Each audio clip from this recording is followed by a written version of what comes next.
We have the country's finest here, South Africa's finest. Bafana Bafana's all-time goal scorer with 31 goals. Can't believe nobody has caught up with him just yet anyway. Or nobody has caught up with him at all. But also the only South African to win a UEFA Champions League, as we all know, needs no further introduction. Coach Benni McCarthy is here with us tonight on Radio 2000 again, because he's committed to the cause that he's been talking about over the past few months, like he told us when he was here in studio the last time, and that is the No Excuse campaign, which he has added his voice and his name to the fight against gender-based violence and the violence against women and children, especially here in the country, using his platform and using his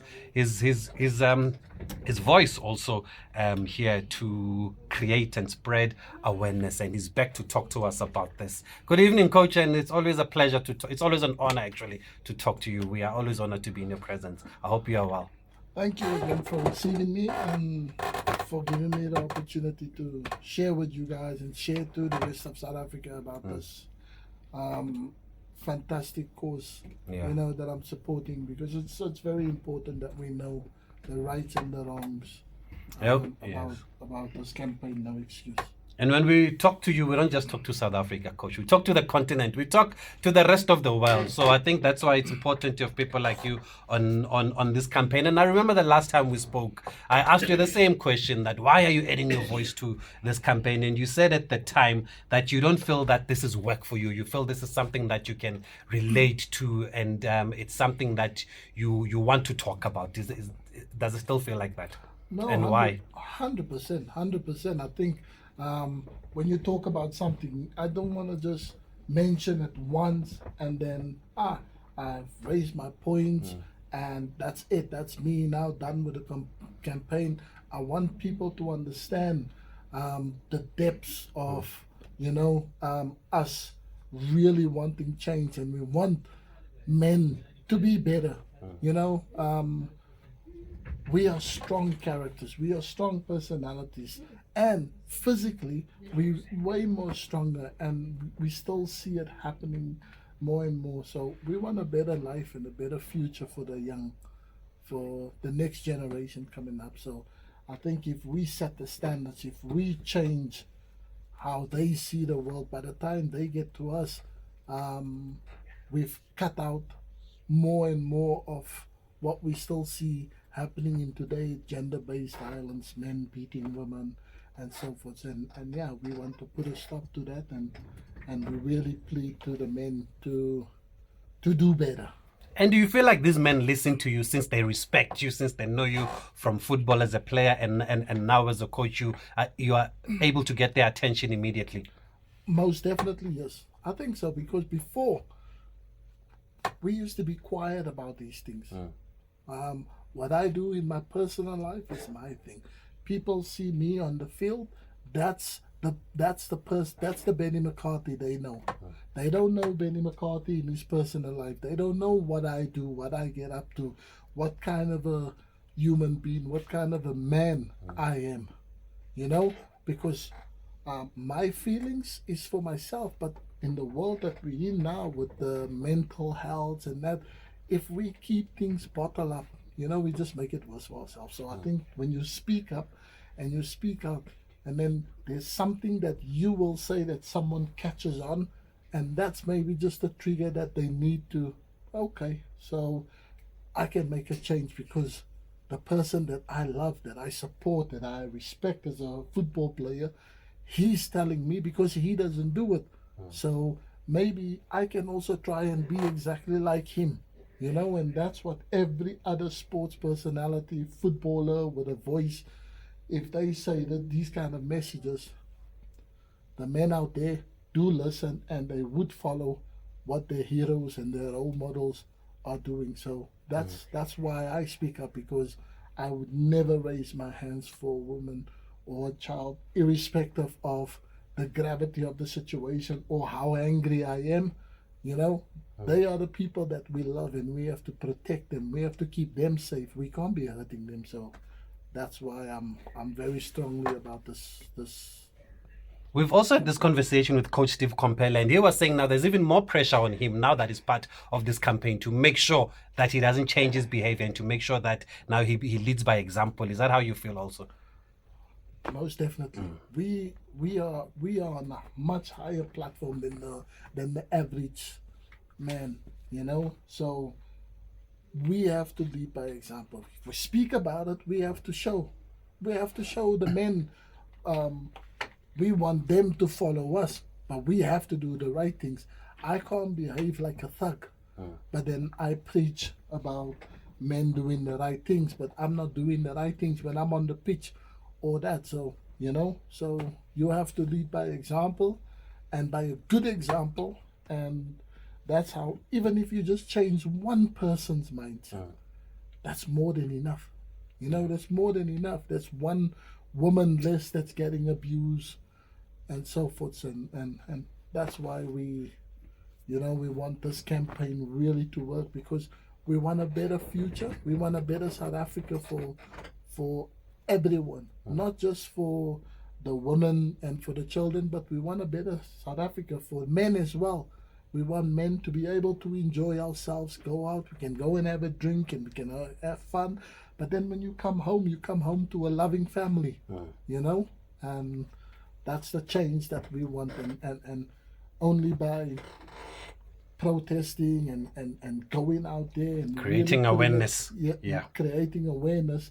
And that's where it does sit in people's minds. But when you started playing, Coach, did you want to be a role model or did you just want to play football? Because sometimes there is a feeling that maybe we put our sporting stars under a lot of pressure when we want them to be role models when all they want to do is play football. Is it something that you came to embrace with time? Yes, obviously for me, it was something that I started embracing with time, because I didn't know how far or how good I will become or what levels I will end up. And for to have so many people love you and follow you and want to do what you do because of where you are, you know. So then you kind of have to steer people, so you have to then become a good role model. But I didn't start out like, I want to play football because I want to be a superstar and I want to have lots of fans and I want to. It was just, if I do make it, then I will tackle whatever comes my way. And unfortunately, yes, you know, I made it at a very early age, very early stage. So then you have to kind of think, what kind of a football player do you want to be? Do you want to be the football player that people, kids want to be like, that people admire, or that you want your kids to follow in your footsteps, or do you just want to be that guy that he's lucky, he's there, he's doing well? So, you know, and that's where I chose what kind of a role model I want to be. I want to be a stand-up guy, and I want to be that guy that men, women, kids, that they also want to become, because when you're able to do the right things, you'll do it.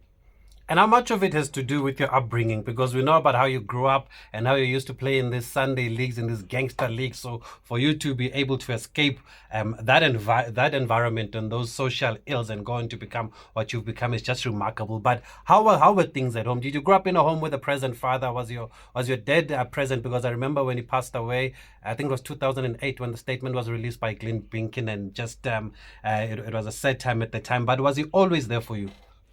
Yes, obviously, like I grew up in the Cape Flats, and in the Cape Flats it was rough. It was very rough outside with the gangsterism and stuff. But yeah, in my household, my dad on a Friday and a Saturday used to like a drink, and I used to sometimes see what he does, and that's one of the reasons why I don't drink, because growing up, I used to see, and how easily you can just snap and then you have a little pop, and it was not the man I wanted to become. I wanted to be I wanted to be someone that loves the woman that bears my children. I would wanted to be her protector, her everything, not the one that cause harm and hurt. So yeah, so I did grow up a little bit in that, and then because I experienced it firsthand, it made me aware of what what I seen is not what I want to become, and I wanted to become much more, much better than the example that my dad was showing at times, because under the influence of alcohol, and so I avoided alcohol because I wasn't sure what it might become, because people always say like father like son, like you see a family member in your family do it, then it's only right for you to do it as well, you know. So I didn't want that to be an excuse, or because now I start having drinks, then I become my father. You understand what I mean? So that was why I followed my path, and I wanted to be different, and I didn't want other kids to grow up in that kind of environment, and that's why I speak out. Speaking to Coach Benni McCarthy here on Radio 2000, he is part of the No Excuse campaign, which is the fight against gender-based violence, which is a terrible a pandemic, as some have described it here in our country. And we're just trying to create awareness using, obviously, the voice of Coach Benni McCarthy, because people do listen to him. And I know many of you are listening. If you have any questions, any comments, you can call us on 086 000 2479 if you also want to add your voice to this conversation that we are having tonight. Still speaking to Coach Benni McCarthy just about the campaign that he is a part of.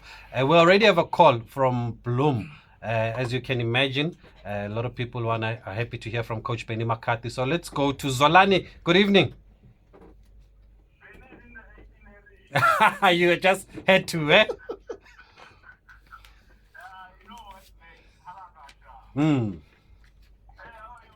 I'm okay, Zolani. How are you, my brother? You well? Ah, that's good. That's good, my brother. I'm happy to hear you still surviving.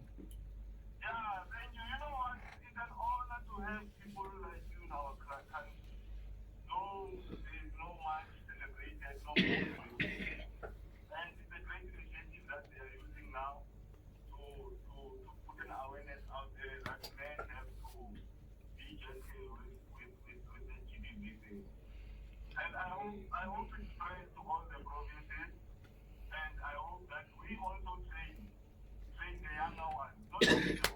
100%. I'm 100% agreement.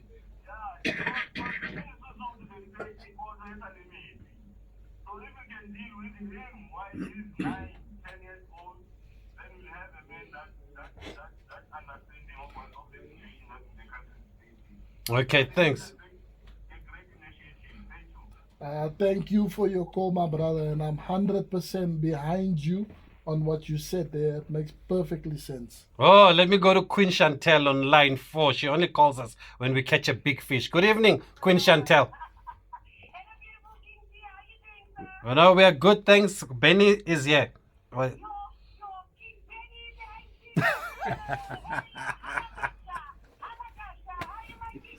I'm super well, Chantal. How are you, my darling?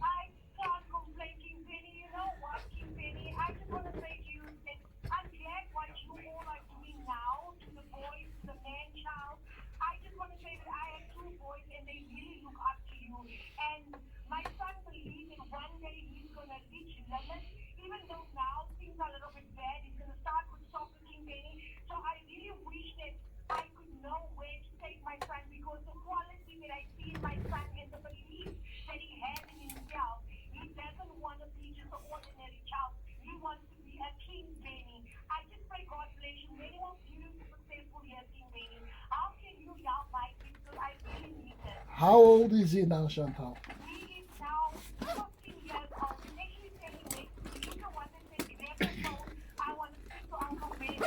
Ah, that's so nice. That's so nice. Can I do you a favor? A big favor. I'm going to direct you because I see that you in Pretoria. Super Sports is right there, and the guy that believed in me, that gave me an opportunity when I was 16 years old, is coaching a team in in Pretoria. So I will, Gavin Hunt the best coach that you could ever come across for your young boy, because I am where I am because of that gentleman, Coach Gavin Hunt. Coachy, if you ever see this, please, there's a woman called Chantal. She's got a 15-year-old, and please point him in the right direction. Super Sports has a fantastic academy, and I think it will be a great place for him to start. Close to home, but a very good academy system, but the best coach that you can ever ask for. So, no, what we're gonna do, Chantel. Actually, on that note, the head of the academy, coach, was here in the studio a couple of weeks ago. They've got a very couple of months ago, earlier this year. They've got a very successful academy at Supersport. They've produced some top players like Ronwin. So we'll put Chantel in touch with the head of academy, and we'll tell them they were also referred by you, coach. It's the right age to join the academy. Chantel, we've got your number. We'll put you in touch with GB. But I'm glad coach has also mentioned a Gavin Hunt, because you always speak about how he was a father figure during your days at Seven Stars. We'll get into that, though, because there's so many people that have called us. Victor from Hammanskraal, good evening. Go ahead, Victor. Coach is here. Victor, I'm very good, thank you. How are you, my brother? Yes, yes.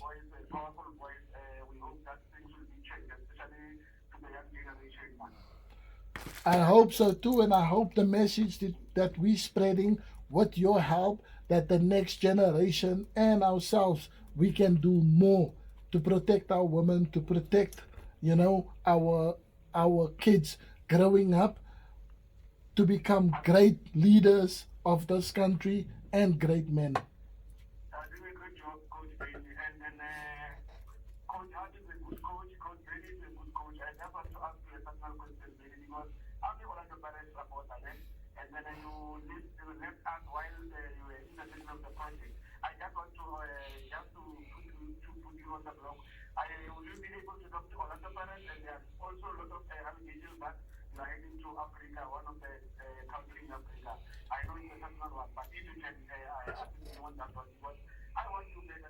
Okay, Victor. I think we've got you there. I'm always at Orlando Pirates, heart and soul. I might not be there personally, but by spirit, I'm always supporting Pirates. That's my team now. So hopefully, Coach Ribeiro can have a really, really good run and push Sundowns all the way. And yeah, I think it's time Pirates now become the champions of the PSL. He also asked about you going to the continent, coach. Rumors, my friend. Rumors, Victor. Are you happy with that, Victor? Okay, coach. But are they really rumors, coach? Because they've been saying you were spotted in Kenya. Or and you I'm are going sitting to here in South Africa. A couple of days ago. Or are you going to Kenya, coach? They even I've said you've been- assembled your own technical I've team. been in South Africa since Sunday, and I can't be at two places at once.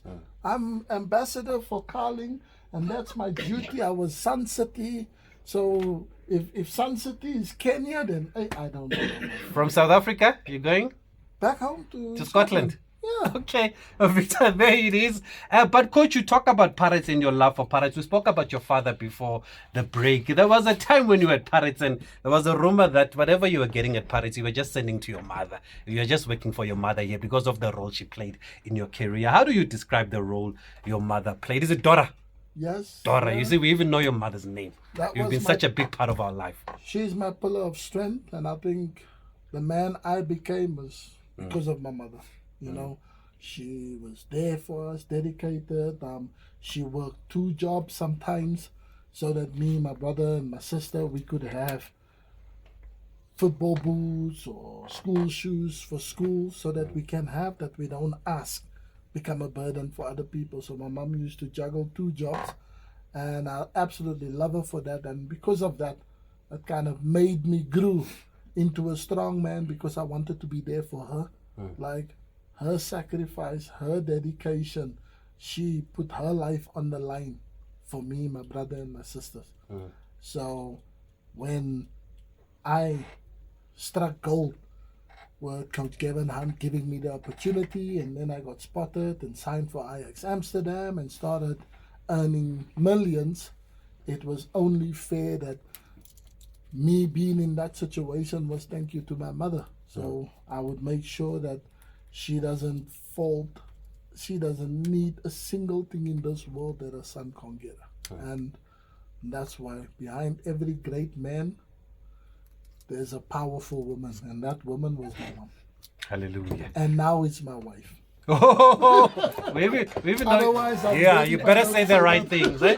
This interview will trend online. You better say the right things. Hi, Stacy. we seem to know so much about you. We know your father's name, your mother's name, your wife's name. Says, let's go back to the line. Simza from Mamelodi. Thanks for holding. Go ahead. Coach Benny is here. Simza. Oh, good, Simza. Aye, nice. Good to hear you, my brother. Fire away, my brother.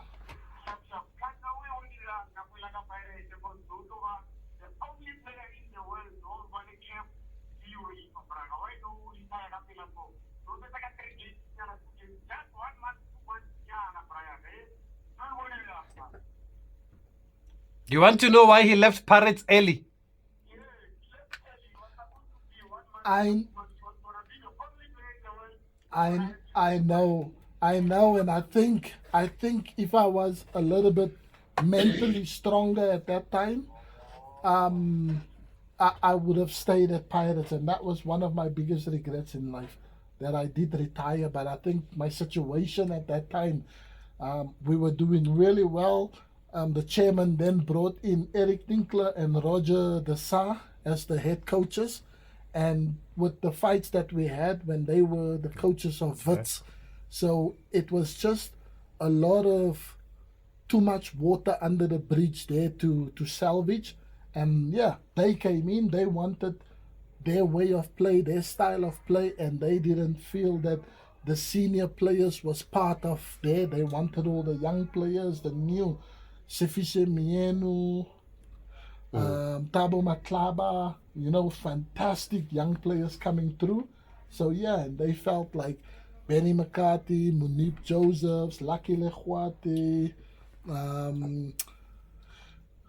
Sangweni, like the senior players of the team, the core of that team, that they couldn't deal with us, or they didn't want to deal with us. So we kind of got shifted to the side. And yeah, I had a lot of pride in me, especially for how I was still working at that time and what I've achieved in my life, to be told by two coaches who's not won nothing in football that, I must play 1 minute here, 2 minutes there. So I thought my pride is too much.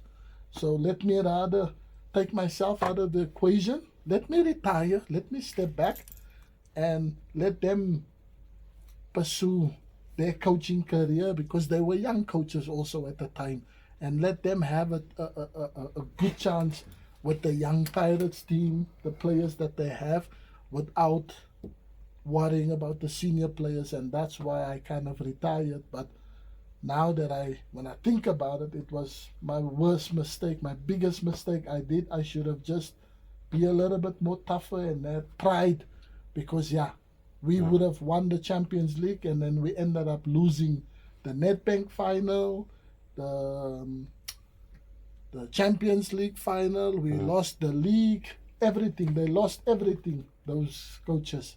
But yeah, I was retired and I was happy because I was with my family. But my biggest mistake I did in football.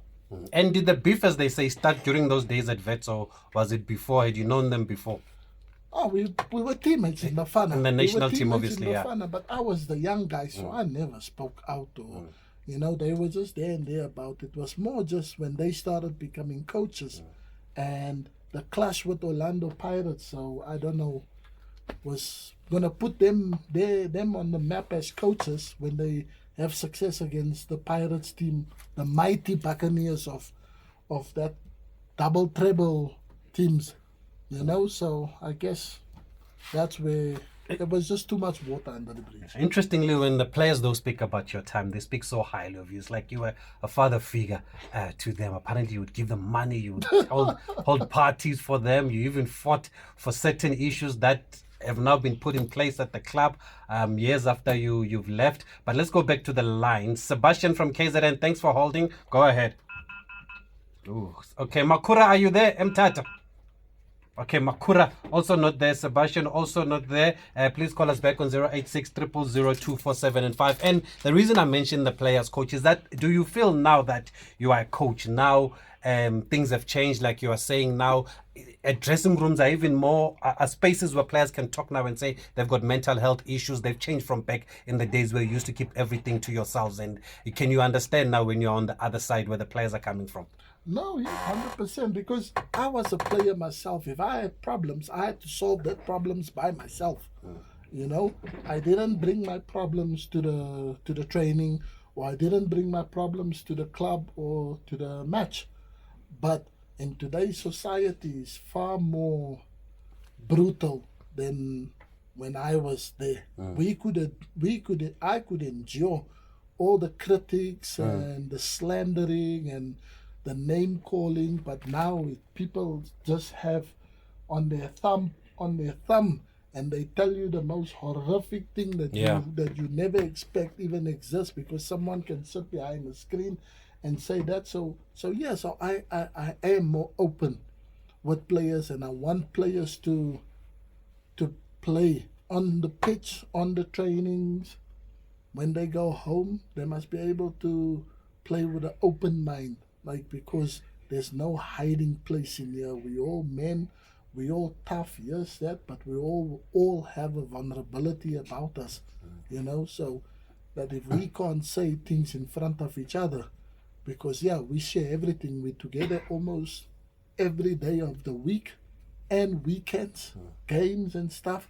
We see each other naked in the changing room every day. So I know where you have a mole, I know your inside out. So if you feel you can't tell me nothing, in that situation, when we see each other at our most vulnerable, you know, so I make it a point that in the dressing room, if I'm a coach, that my players know it's an open door policy. There's nothing, no hiding there. They free to talk about everything. If he can't speak to me, he's got an assistant coach of me that's there for him if he needs to. So does. Is that why these players at United could relate to you? Because when you were leaving, you could just see the love from the players, eh? Because it seems like you were so close to those boys.